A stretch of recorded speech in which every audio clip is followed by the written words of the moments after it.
hablar de lesión celular irreversible,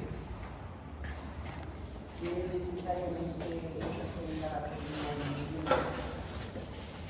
Y ese punto bien crítico para empezar a hablar de lesión celular irreversible era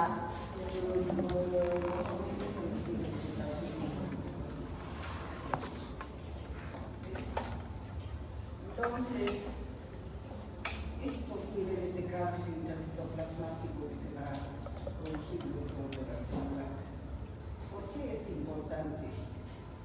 Porque va a haber activación de las enzimas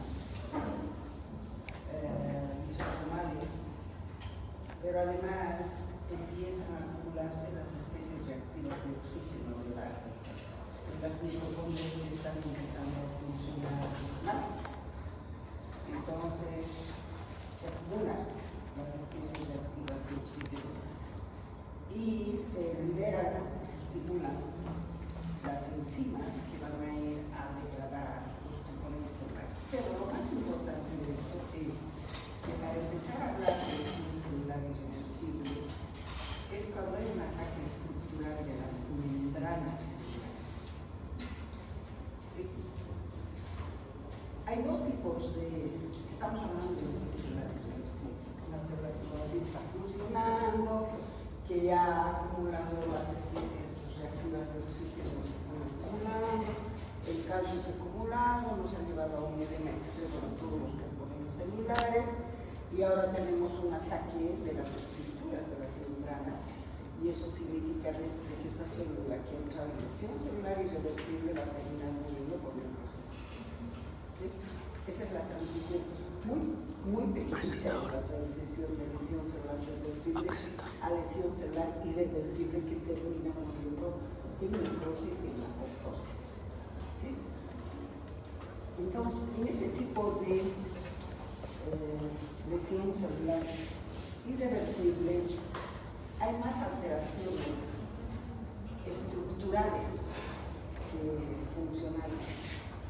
Ya no estamos hablando de aquella célula que tiene estructura, o que tiene función, sino que más bien es muy poca la funcionalidad de la célula. Por ejemplo, estoy diciendo las mitocondrias que están funcionando tan mal en ese escaso funcionamiento que tienen de utilizar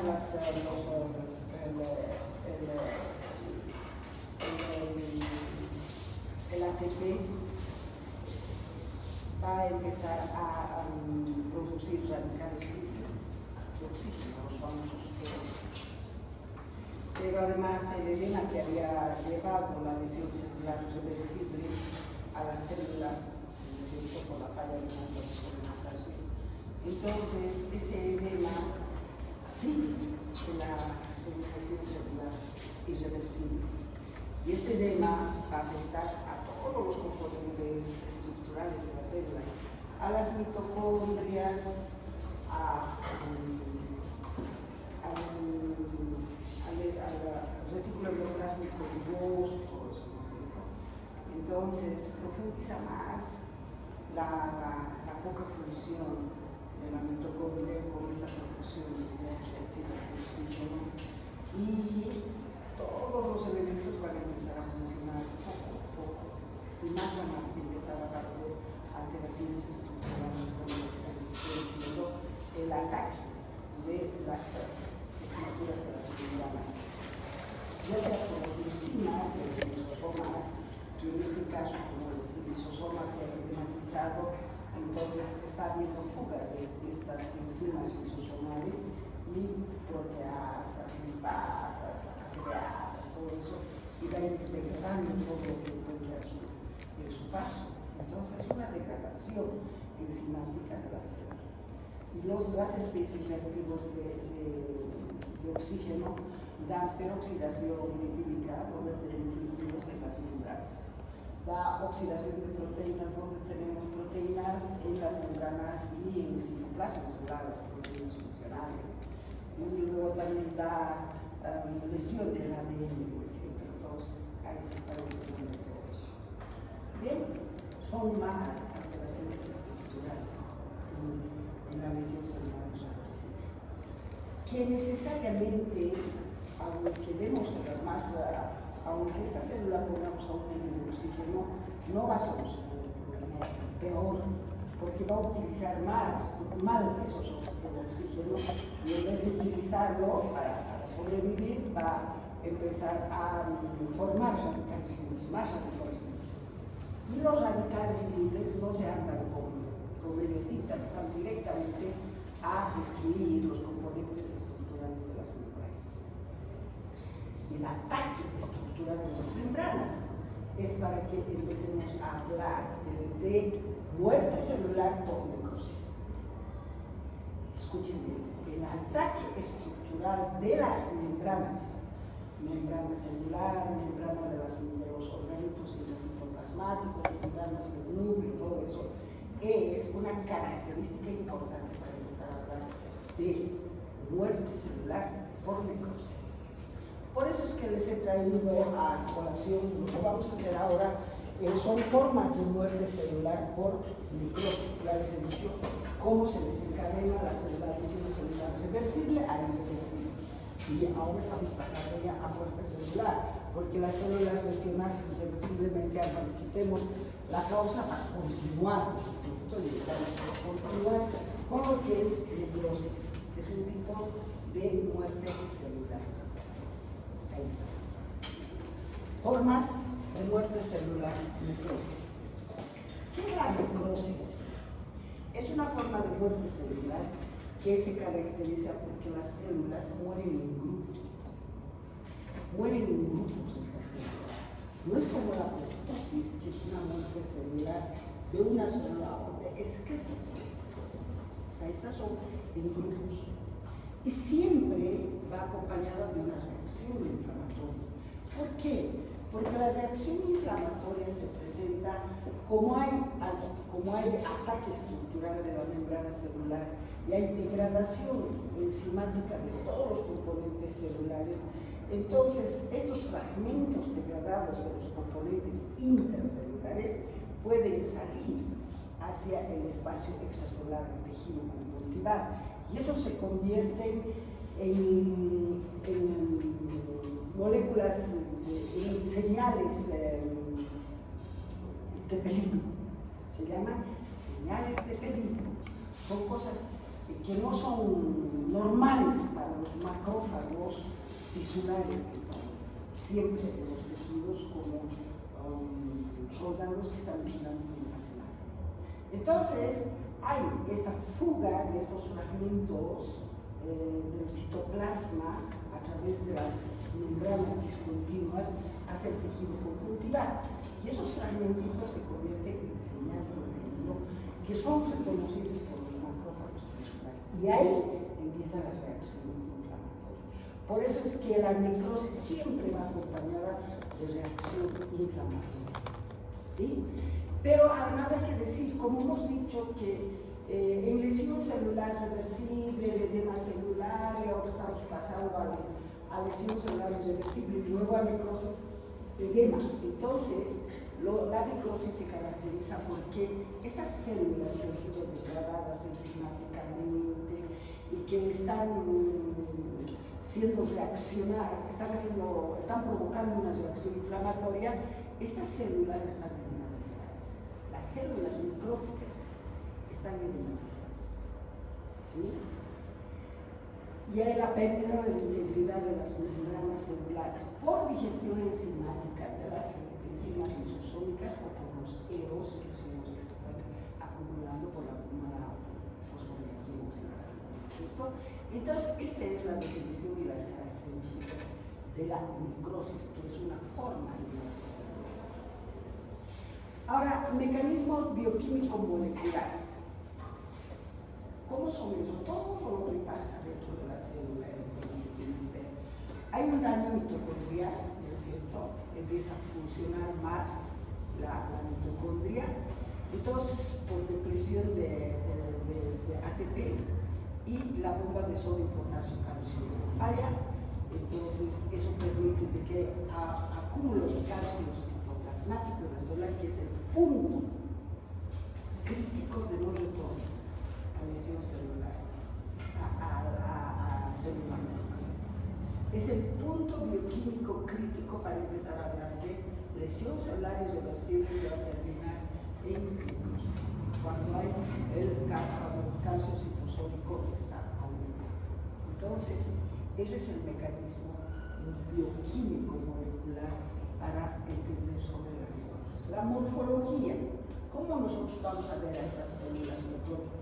Hay varios tipos de necrosis celular, pero en todos esos varios tipos de necrosis celular vamos a tener cambios nucleares. Y en esos cambios nucleares vamos a ver núcleos pignóticos, vamos a ver núcleos con cariorexis, ahí está entre paréntesis, que significa pignosis, encogimiento hipercromático. Son chiquititos los núcleos e hipercromáticos, con tensiones de los elementos. Cariorexis es fragmentación del núcleo.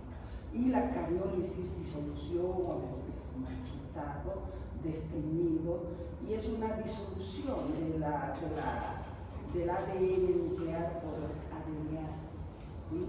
Cualquiera de estos tres formas en los núcleos se puede presentar en la necrosis, ¿sí?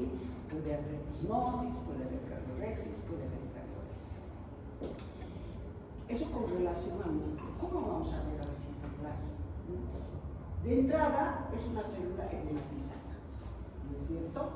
Y es de aspecto vidrioso, eosinófilo. ¿Por qué? Por condiciones de hematoxilina, porque se acuerdan que cuando pasábamos de célula normal a célula adaptada durante el edema celular, ¿se acuerdan que les decía la falla de la bomba de sodio, la falla de la fosforilación oxidativa permite de que se agotan las moléculas de ATP, y en aquellas células que tienen capacidad de almacenar glucógeno, echa mano al glucógeno para convertirlo en glucosa y después seguir, ¿no es cierto?, la célula teniendo moléculas de ATP para seguir funcionando. Ahí les decía, es el momento para empezar a hablar de adaptación celular, ¿no es cierto?, cuando echa mano las células al glucógeno para convertirlo en glucosa y seguir realizando sus actividades funcionales. Eso era adaptación, ahí empezaba la adaptación. Pero en aquellas células que tienen capacidad de adaptarse a la hipoxia, como son las células musculares, ¿no es cierto?, menos las neuronas. En este trance de utilizar el glucógeno en glucosa, había elementos intermedios de degradación del glucógeno a glucosa, el ácido láctico, los piruvatos, esas sustancias que son ácidas. Entonces se van acumulando estas sustancias y esta célula que está empezando a adaptarse se vuelve ácida por la acumulación de estas sustancias que son ácidas. Una célula desde el momento de la adaptación es ácida. Si esta célula vuelve otra vez a adquirir su homeostasia, se pierde la acidez, ¿no es cierto?, porque va a eliminar. Pero si continúa lesión celular reversible, va a seguir siendo ácido. Vamos a entrar a lesión celular irreversible, va a seguir siendo ácido. Va a terminar muriendo por necrosis, va a seguir siendo ácido. Entonces la acidez de las células empieza desde la adaptación. Por eso es que como son ácidas, el citoplasma de las células, con funciones de hematoxina, son pues de color rosado vidrioso. Bien rosadito vidrioso, todo el citoplasma, ¿sí? A veces nosotros podemos decir que es una célula ácida, ¿sí? También la pérdida del ARN contribuye a esta acidez de la célula cuando estamos hablando de células con necrosis. El acúmulo de proteínas desnaturalizadas también contribuye a la acidez, a este aspecto rosado, vidrioso de esta célula necrótica. El citoplasma es rosado por lo que les acabo de decir y por la pérdida del ADN, la acumulación de proteínas desnaturalizadas y la pérdida del glucógeno, ¿cierto? Y luego tenemos figuras de mielina.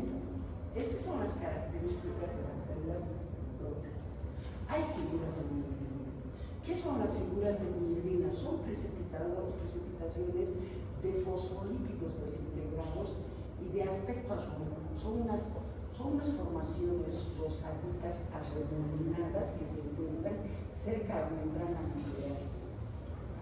Y eso depende de eso se llama figuras de mielina, pero se forma por la degradación de los fosfolípidos que se realiza a nivel de la membrana celular. No se olvide que hay ataque de las estructuras de las membranas, hay ataque a los fosfolípidos. Los fosfolípidos son desintegrados, entonces se van depositando como unas figuritas así en el molino, y cuando tenemos con resina metoxilina se tiñen de rosado, que se llaman figuras de mielina. Entonces, las figuras de mielina no son nada más que las precipitaciones de los fosfolípidos desintegrados, ¿sí? Eso corresponde a las figuras de mielina. Entonces, todos estos son las características de la célula necrótica macroscópica, microscópica y de su proceso bioquímico.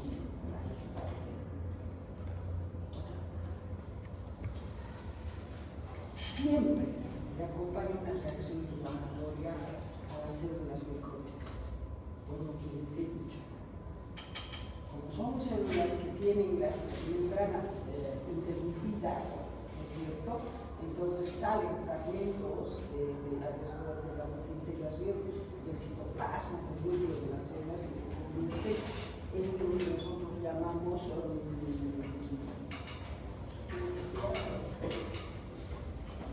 fragmentos de peligro, señales de peligro para los macrófagos tisulares.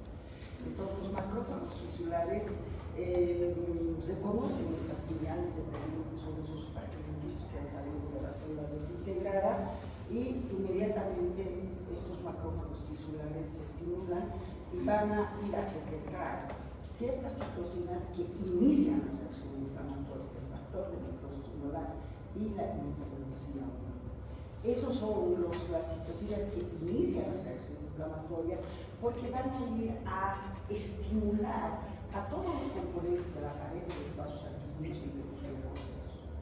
¿Para qué? Para que los leucocitos abandonen la circulación sanguínea, lleguen al tejido conjuntival. ¿Para qué? Para tratar de eliminar a esta célula necrótica. Porque esa es la causa de la reacción inflamatoria. Entonces, esa es la función de la reacción inflamatoria. Ahora aquí dice generalmente la reacción inflamatoria. Esto es bien importante porque hay reacción inflamatoria aguda y hay reacción inflamatoria crónica.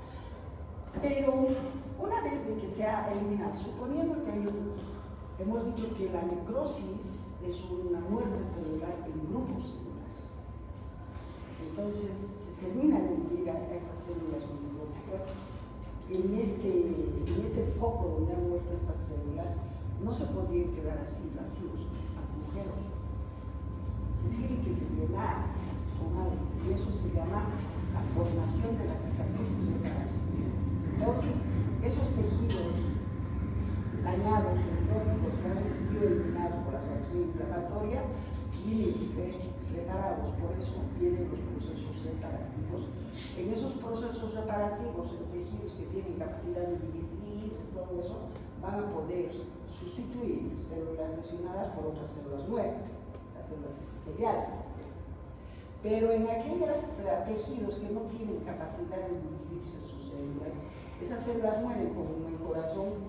Esas células mueren, son eliminadas y son sustituidas por el tejido fibroso, por el tejido conjuntival, y eso se llama cicatriz. Eso lo vamos a ver después. Esto es para que ustedes se den cuenta que los procesos reparativos entonces pueden terminar en cicatrices. ¿Sí? Muy bien, esas son las características de la necrosis. He tratado de colocar todas las características de la necrosis en general. Pero sabemos que hay patrones, varios patrones de muerte celular por necrosis. Tenemos la necrosis de coagulación, tenemos la necrosis conjugativa, tenemos la necrosis gangrenosa, tenemos la necrosis gaseosa, la necrosis enzimática de la grasa, etc. Entonces, ¿qué le diferencia? Todas son necrosis. Todas vienen con las características generales que hasta aquí les he dicho. ¿Sí? Pero cada una de estas tiene sus propias características. Entonces, vamos a empezar a hablar sobre la necrosis de coagulación colicoactiva. ¿Sí? ¿Qué es la necrosis de coagulación colicoactiva? Concepto. La causa más común para este tipo de muerte celular es la isquemia. Entonces, la isquemia de estos tejidos da como resultado necrosis licuefactiva o colicoactiva. Por isquemia, excepto en el cerebro. Todos los tejidos que entran en necrosis o en isquemia, ¿qué es isquemia? Es falta de riego, disminución del riego sanguíneo. No estamos hablando de voz, estamos hablando de isquemia. No le llega la cantidad suficiente al tejido, hay nutrientes, oxígeno, eso es isquemia. Entonces, todos aquellos tejidos que entran en isquemia van a desarrollar este tipo de muerte celular. Muerte por la forma de coagulación colicoactiva, excepto en el cerebro. En el cerebro, la isquemia cerebral nos va a dar necrosis de liquefacción, no nos va a dar necrosis de coagulación colicoactiva. Nos vamos de coagulación o coagulativa, ¿sí? Y esta es necrosis liquefactiva colicoactiva. Son dos tipos de necrosis. Nos vamos a quedar con un solo término, pero aquí he puesto los dos términos. Necrosis de coagulación, ¿sí? Entonces, ¿cuándo se presenta la necrosis de coagulación? Cuando los tejidos están en un medio de isquemia, ¿sí? Todos los tejidos nos van a dar la necrosis de coagulación, excepto en el cerebro. En el cerebro nos da la necrosis colicoactiva. Con los dos términos para no confundirlos. Ahora, la necrosis de coagulación, en este tipo de muertes, las células conservan sus características estructurales, pero porque no hay desintegración enzimática. Como no hay desintegración enzimática, ¿qué ha pasado en estas células? ¿Cuál es el mecanismo? El mecanismo es que todos sus componentes estructurales han sufrido una coagulación, no se han desintegrado, no han permitido que sus enzimas se activen. No hay activación de las enzimas. Entonces, ¿qué ha pasado? Como es una muerte rápida, hay una desnaturalización de las proteínas. Ese es el mecanismo, la desnaturalización de las proteínas. Esta desnaturalización de las proteínas ataca a todas las proteínas y las enzimas son proteínas. Entonces hay una desnaturalización de las enzimas y esas enzimas desnaturalizadas se inactivan. No se activan. Entonces, en este tipo de muertes celular, las enzimas son inactivas por la desnaturalización de las proteínas. Ese es el mecanismo. ¿Sí? Como no hay activación de las enzimas, no hay destrucción de todas las células. No hay, especialmente de las membranas. Pero todas las células, todas las proteínas están desnaturalizadas. Proteínas estructurales, proteínas funcionales, etc. No hay ataque estructural. Ni a las proteínas del citoplasma, ni a las proteínas de las membranas. Todos están solamente desnaturalizados. Las enzimas también, por eso es que no hay digestión enzimática. Ese es el mecanismo de la necrosis de coagulación. ¿Sí? En este tipo de muerte celular, las células conservan sus características estructurales porque no hay desintegración enzimática celular frente a un órgano sólido. ¿Quiénes son los que sufren más este tipo de necrosis de coagulación? Órganos sólidos, como por ejemplo el corazón. Ahí se ve mejor la necrosis de coagulación del corazón y los riñones. ¿Cómo vamos a ver nosotros a las células musculares, por ejemplo? Vamos a ver a las células musculares como los rebordes citoplasmáticos bien definidos, porque no hay desintegración enzimática. definido los rebordes citoplasmáticos, se marca, inclusive el tamaño se marca, ¿vale? Y se ve de un color medio rosado, así opaco, la célula, sin núcleo. ¿Qué ha pasado con el núcleo? Todo es rosado. ¿Qué ha pasado con el núcleo? ¿Ha sufrido exocitosis? Que no. El núcleo también está ahí. Lo que pasa es que ha habido una desnaturalización de las proteínas y esa desnaturalización de las proteínas convierte a las proteínas básicas en proteínas ácidas. Esa es la desnaturalización de las proteínas. Por eso es que el núcleo también se tiñe de rosado, por la desnaturalización de las proteínas. Ahí están todas, pero que no funcionan, ¿sí? Por eso se dice células fantásticas a estas células. Esa es la morfología de las células por desnaturalización de las proteínas, ¿sí? No hay desintegración enzimática frente es frecuente en órganos sólidos, se elimina por una reacción enzimática. Ahora bien, es necrosis, doctor. Ustedes dirán, es necrosis. Y si no hay activación de las enzimas, ¿cómo se elimina esto? Aquí no hay autólisis. Autólisis, ¿qué quiere decir? Que se tiene que desintegrar la misma célula con sus propias enzimas. Eso no hay. Pero es necrosis. Ya la necrosis siempre va acompañada de una reacción inflamatoria. Entonces, los leucocitos, como los macrófagos tisulares ya han percibido las señales de peligro, ¿no es cierto? Habían salido algunos elementos fuera de estas células y hay las señales de peligro. Los macrófagos tisulares ya vieron de que había algo anormal, se estimularon, ya estimularon con los factores de glucosidulato a los leucocitos. Los leucocitos que se encuentran circulando en la sangre, para realizar la reacción inflamatoria, tienen que abandonar los vasos sanguíneos. Entonces, estos leucocitos activados abandonan los vasos sanguíneos, salen de los vasos sanguíneos y tienen que dirigirse a donde está esta célula necrótica. Entonces, se dirige a ese lugar, la rodea, la aísla y empieza a atacarla con sus enzimas para poderlo degradar, fagocitar y luego eliminar. Entonces, en este tipo de necrosis, ¿cuál sería el mecanismo? Primero, el mecanismo es la desnaturalización de las proteínas del organismo. No hay autólisis, ¿no es cierto? No son degradadas por sus propias enzimas, solamente hay desnaturalización de sus proteínas. Pero sí hay heterólisis. ¿Por qué? Porque los leucocitos, sus enzimas, las degradan heterólisis. Son enzimas de otros elementos, ¿no es cierto?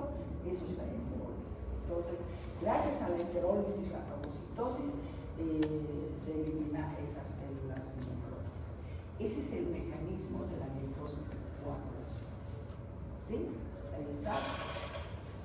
No hay autólisis, pero se presenta la heterólisis. Ya les he dicho por qué la autólisis. Por la desnaturalización de todas sus proteínas. No se olviden que las enzimas son proteínas ácidas. ¿Sí? La interrupción súbita de un aporte sanguíneo en un tejido nos lleva a la necrosis de coagulación. En el miocardio se conoce como infarto del miocardio. Ustedes saben muy bien que cuando la arteria coronaria está formada por un embolo, inmediatamente puede haber un infarto cardíaco y por una isquemia, por una interrupción brusca. ¿Qué tipo de necrosis es el infarto del miocardio? Este tipo de necrosis de coagulación. Este tipo de necrosis de coagulación. ¿Sí? Entonces hay causas. Es que falta de sangre. ¿La otra? Compañero.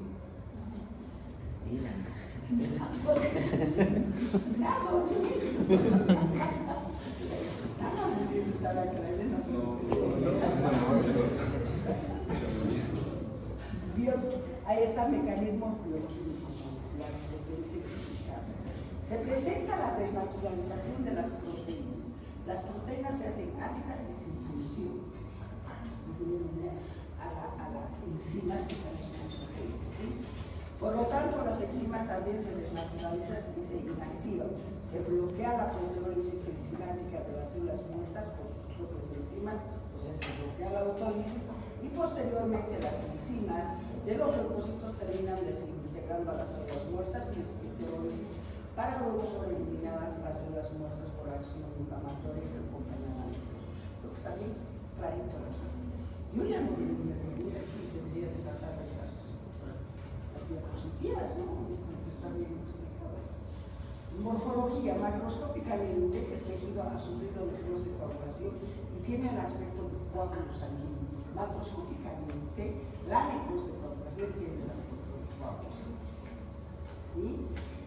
Con una textura firme, las células y los tejidos se hallan conservados. No hay desintegración enzimática. Pero cuando estamos hablando de células, hablamos de las células fantasmas, porque tienen sus bordes bien definidos, sin núcleo, parecen muertitos en sus cajones. Por eso es células fantasmas. O sea, deja el espacio donde ha ocupado la célula, deja el espacio. Y esa célula se vuelve más pequeñita y está ahí dentro rosadita, parece sin núcleo. Podemos decir, esta célula era redonda porque deja su célula. Esta célula era cuadrada porque deja su célula. A eso se llama célula fantasma, ¿sí? Está ausente la autólisis por la inactivación de las enzimas celulares. Sin embargo, los núcleos muestran cardiorexis, pignosis. Con el tiempo el material es reabsorbido por fagocitosis leucocitaria, por la reacción inflamatoria durante para eliminar el material necrótico.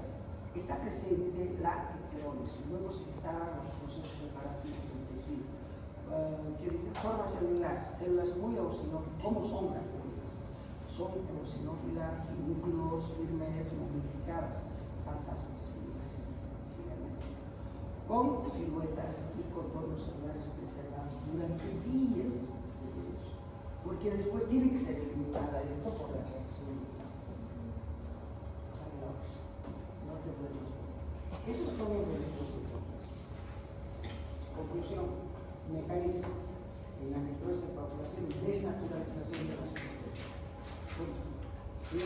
No hay autólisis, sí heterólisis. Necrosis colicoactiva. La necrosis colicoactiva es otro tipo de necrosis. Se trata de una muerte celular por disolución enzimática.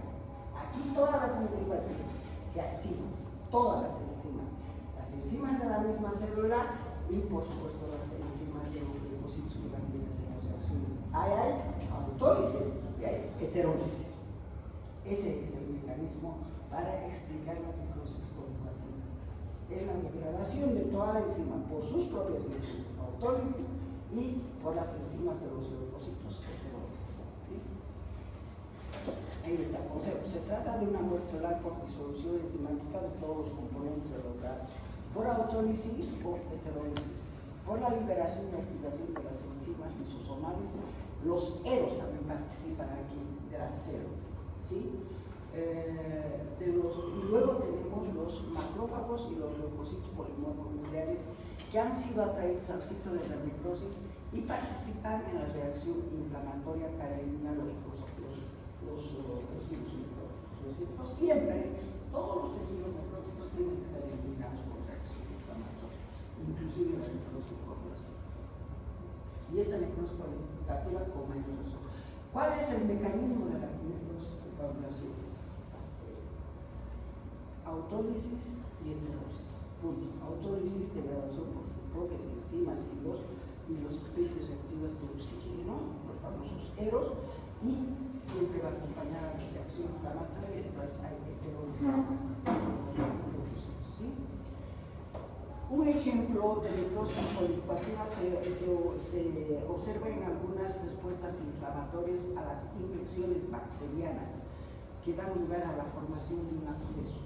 Generalmente las bacterias piógenas son las que van a dar procesos, ¿cierto? Pero en la necrosis, la isquemia cerebral, todos los tejidos que traen isquemia van a sufrir necrosis de coagulación. Todos los tejidos, cuando están frente a una isquemia, desarrollan la necrosis de coagulación. Todos los tejidos, menos el cerebro. El cerebro desarrolla necrosis colicoactiva o la isquemia. ¿Sí? ¿Por qué? Porque hay una serie de enzimas que permiten degradar a los lípidos y eso hace de que se convierta en necrosis colicoactiva del cerebro. Entonces, el único tejido que frente a la isquemia nos va a dar necrosis colicoactiva es el cerebro. Después, toditas nos dan la necrosis colicoactiva plus el lípido que nosotros decimos son los tejidos, el resto de los tejidos. Un ejemplo de necrosis colicoactiva se observa en algunas respuestas inflamatorias a infecciones bacterianas que dan lugar a formaciones de absceso. La necrosis colicoactiva ha sido descrita clásicamente en la necrosis isquémica cerebral. ¿Es cierto? Es probable que este proceso esté relacionado con la acción de las enzimas lisosomales o las aminolasas específicas que participan en la degradación del tejido del sistema nervioso central. Excepto en el cerebro, la interrupción brusca de irrigación sanguínea nos va a llevar a la necrosis colicoactiva. Luego tenemos aquí causas, infecciones bacterianas, infecciones fúngicas, ¿no es cierto? O isquemia en el sistema nervioso central. O isquemia en el sistema nervioso central. Hemos dicho todos los tejidos que entran en isquemia dan necrosis colicoactiva, ¿cierto? Aquí estamos viendo la necrosis colicoactiva nunca se presenta en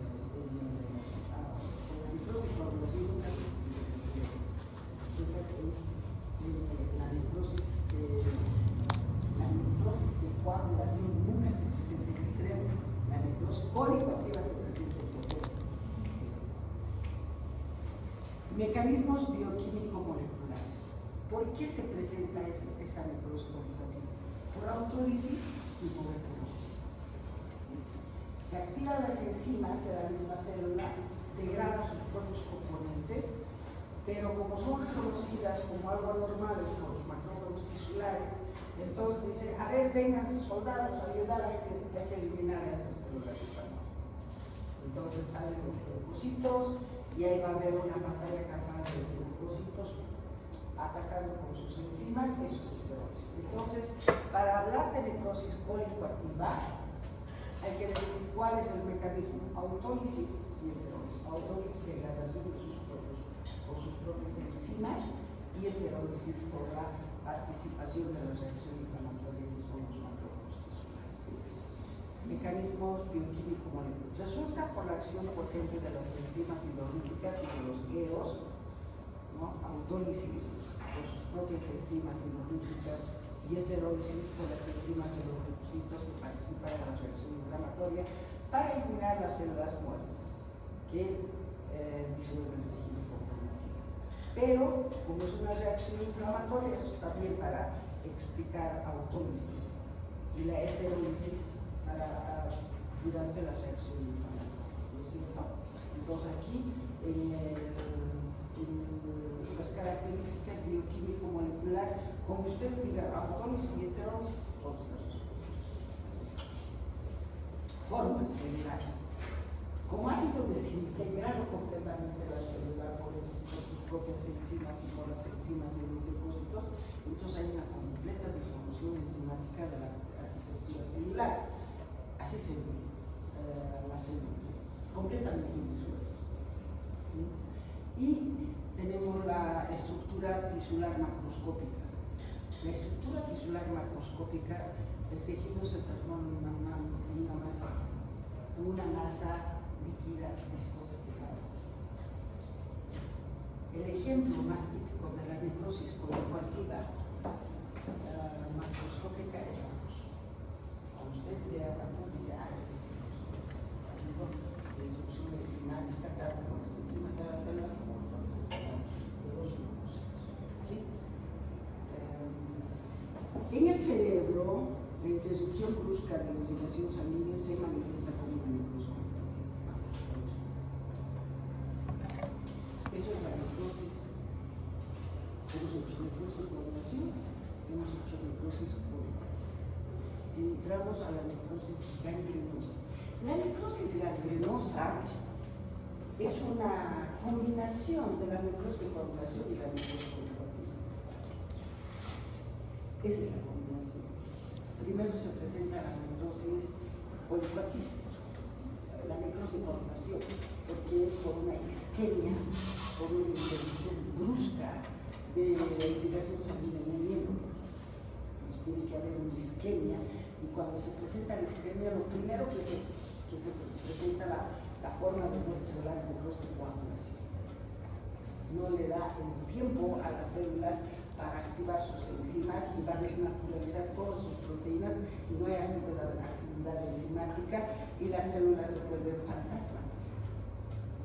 Esa es la necrosis de coagulación. Pero es necrosis. Entonces después, todo tejido necrótico es un buen caldo de cultivo para la colonización de bacterias. Entonces, este tejido necrótico va a ser atacado por bacterias. Y cuando hay esas bacterias, entonces viene la reacción inflamatoria. Y es la combinación de ambas, la necrosis gangrenosa. La necrosis de coagulación más la necrosis colicuativa. Pero primero se instala la necrosis de coagulación. Después, secundariamente, se instala la necrosis colicuativa, donde van a empezar a haber actividad enzimática por la reacción inflamatoria. Todo tejido necrótico es un buen caldo de cultivo para la colonización de bacterias y todo tejido necrótico tiene que ser eliminado de una u otra, siempre por una reacción inflamatoria. Eso es lo necrosis igual reacción inflamatoria. A ver, ¿qué tenemos aquí? Concepto. Es la isquemia masiva de una extremidad. Cuando predomina la necrosis isquémica, la necrosis de coagulación, se dice que es una necrosis seca o necrosis gangrenosa seca. ¿Por qué? Porque no hay reacción inflamatoria todavía.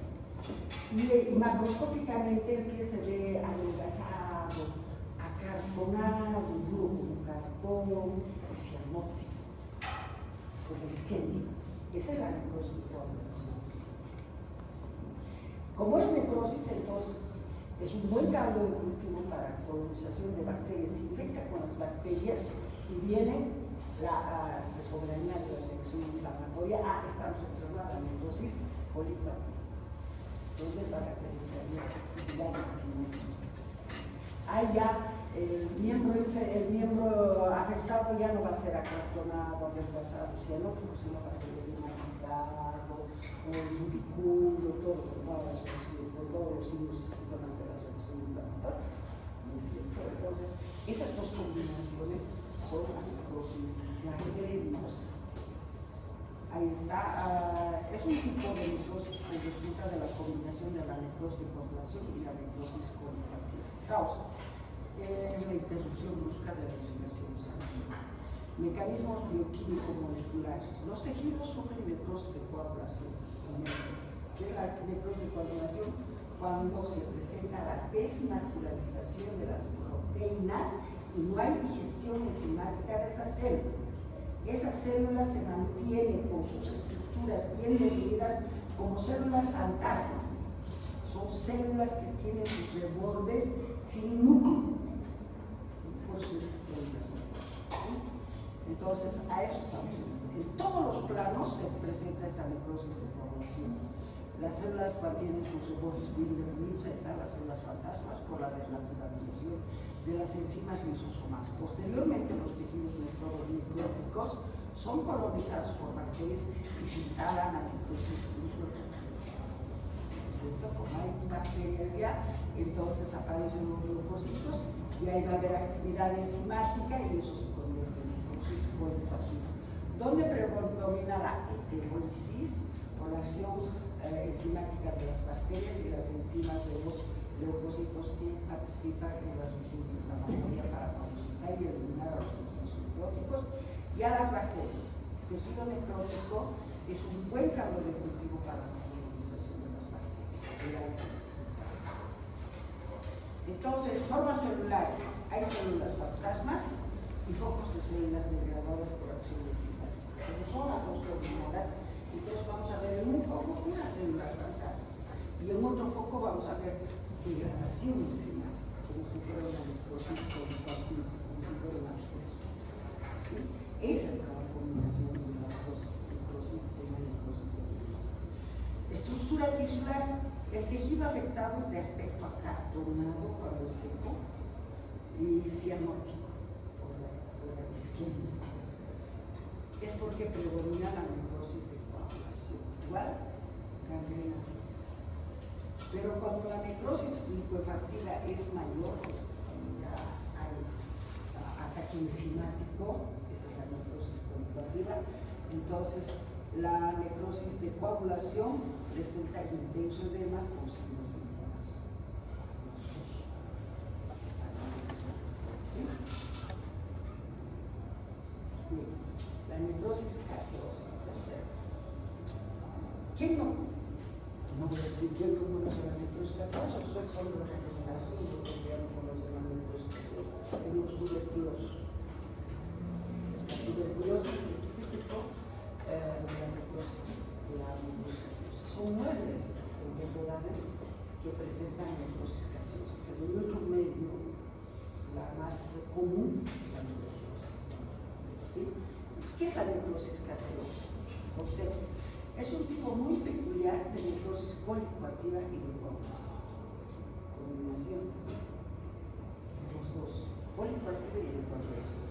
Es el resultado de la destrucción o muerte del tipo de coagulación o colicoactiva de las células y de los tejidos destruidos se transforman en una masa amorfa, granular y fiable que tiene el aspecto de requesón. Ustedes conocen el requesón. El requesón del queso, ¿no es cierto? Entonces una masa blanquecina, luminosa, fiable cuando haces estos fixados. Igualito es la necrosis gaseosa que es la tuberculosis. Por eso se la denomina necrosis gaseosa, porque se parece al queso, que es más imaginativo compararlo con los requesón. Es bien friado. Parece necrosis gaseosa. Bueno. Mecanismo bioquímico molecular. ¿Por qué se forma este aspecto? La causa frecuente es infección por tuberculosis, pero micobacteriana. Ese es el que hace de que se forme este tipo de necrosis gaseosa. Mecanismos bioquímico-moleculares. Es la combinación de los mecanismos de la necrosis coagulativa y leucoactiva, igual que la necrosis gangrenosa. Es combinación de ambas también. Está combinada todos los elementos bioquímico-moleculares de la necrosis colicoactiva y de la necrosis de coagulación. Pero con una respuesta, esto es lo que diferencia de la necrosis gangrenosa. En la necrosis gangrenosa hay combinación de la necrosis de coagulación y de la necrosis colicoactiva, pero lo que le acompaña es una simple reacción inflamatoria. Acá, en la necrosis gaseosa es una combinación de la necrosis de coagulación y la necrosis colicoactiva, pero le acompaña una reacción, ¿no es cierto?, de hipersensibilidad. Es una reacción inflamatoria, ¿no es cierto?, de hipersensibilidad. Hay mecanismos de coagulación y coagulación con una respuesta inmune granulosa, una respuesta inmunológica, que es la reacción de hipersensibilidad, zeta. ¿Sí? Es una respuesta inflamatoria dirigida por los macrófagos que sintetizan y secretan citocinas que destruyen o frenan la proliferación del micobacterio tuberculoso. Esto vamos a ver cómo se forman, por ejemplo, las células epitelioides, que son los macrófagos exclusivos de la tuberculosis. modificados. Son estos macrófagos modificados gracias a la hipersensibilidad tipo 4 segregada, donde el interferón-gamma es la que va a permitir que un simple macrófago tisular se convierta en célula epitelioide, que es un macrófago mucho más eficaz que el simple macrófago tisular. Esas células epitelioides son importantes para una respuesta frente a la infección del micobacterium. Entonces, es importante esto. ¿Qué es la necrosis gaseosa? Es la combinación de la necrosis por coagulación con la necrosis conjugativa, pero acompañada de una reacción inflamatoria de tipo reacción inflamatoria inmune del tipo de hipersensibilidad. Eso es importante. ¿Sí? Es una respuesta inflamatoria dirigida por los macrófagos que sintetizan y secretan citotoxinas que destruyen o frenan la proliferación del micobacterium por la formación de la célula epitelioide, que es un macrófago mucho más potente que puede resistir y puede destruir al micobacterium tuberculoso. El macrófago tisular normal no le hace nada al micobacterium tuberculoso, es muy resistente. Entonces, ese macrófago tisular tiene que convertirse en célula epitelioide, que es un macrófago mucho más eficaz, más resistente. Es el único que puede fagocitar y degradar al micobacterium tuberculoso. Y eso, cuando aparece esa célula epitelioide, se dice formación de granuloma. Entonces, si nosotros vemos granulomas, es la bacteria aquí, las células epitelioides alrededor y después los linfocitos, los plasmocitos, todo eso. Eso es un granuloma. Si no hay células epitelioides, no es granuloma. No es granuloma. ¿Quién le da el apellido a un granuloma? Es la célula epitelioide. ¿Sí? Una reacción inflamatoria de tipo granulomatosa. Existen otros agentes causales para este tipo de necrosis. No solamente tenemos este tipo de reacción inflamatoria granulomatosa como agente causal de la tuberculosis. Hay nueve enfermedades que causan granulomas. ¿Qué es un granuloma? Un granuloma es cuando una reacción inflamatoria crónica está presente célula epitelioide. ¿Qué es una célula epitelioide? Es un macrófago modificado. ¿Sí? Es un macrófago modificado. Nada más. Entonces, ¿cuáles son estas células que cursan con granulomas? La sífilis, la sarcoidosis, la enfermedad de arañazo de gato, la lepra, la brucelosis, la reacción a los lípidos irritantes, etc. Formas celulares. Hay una destrucción total de los contornos celulares, desaparecen formando restos granulares amorfos. Es una masa amorfa eosinófila rosada, sin contornos de fluidos. Esa es la necrosis gaseosa, es la forma de la célula. Formas tisulares macroscópicas. El aspecto del tejido macroscópicamente es blanco, amarillento, grumoso, friable, parecido al queso. Esa es la forma macroscópica. Blanquecina, friable, blanco, amarillento, friable, que aparece siempre en la parte central de una reacción granulomatosa. ¿Sí? Eso se llama granulomas. Microscópicamente, el tejido necrótico presenta un material granular amorfo donde se identifican las estructuras celulares fragmentadas, desestructuradas. Alrededor del tejido necrótico se observa la reacción inflamatoria crónica de tipo granulomatosa que se caracteriza por la presencia de granulomas. Acá está. Un granuloma está formada por células epitelioides que son macrófagos modificados con amplio citoplasma. Claro, la unión de varias células epitelioides forman las células siguientes multinucleadas que gobiernan el tejido necrótico periféricamente. Presentan un granuloma. Este es un granuloma. Todo esto. ¿Qué tiene que tener un granuloma? En la parte central, el tejido necrótico. Con los vacilos de la tuberculina, ¿no es cierto? Y en la parte periférica, rodeada las células epiteliales, que son los macrófagos modificados.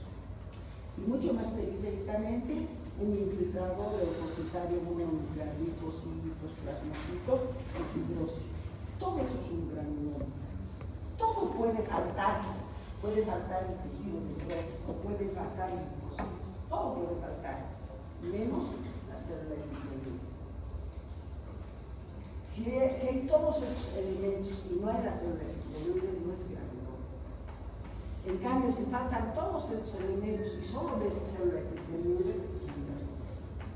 Ahora hay células gigantes multinucleadas que se llaman. ¿Qué son las células gigantes multinucleadas que se ven en este tipo de inflamaciones granulomatosas? Son células, conjunto de células epiteliales. Por ejemplo, si yo tengo una célula gigante multinuclear y cuento cuántos núcleos tiene, a ver, esta célula, cuento los núcleos, 1, 2, 3, 4, 5, 6, 7, 8, 9, 10, 11, 13 núcleos.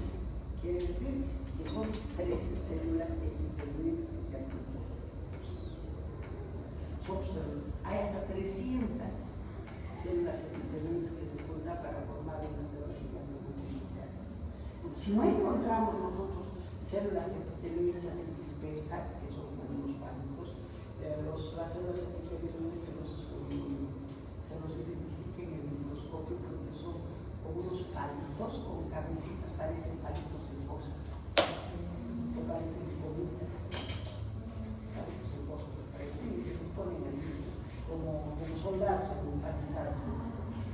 Esas son las células epiteliales.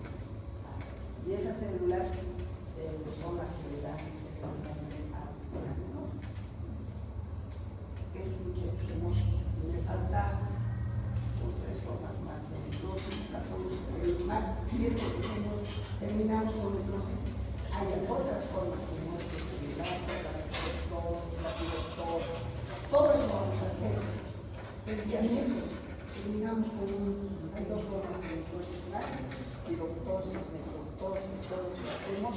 Y la próxima semana entramos a apoptosis fisiológica, apoptosis patológica y al examen. Estudio.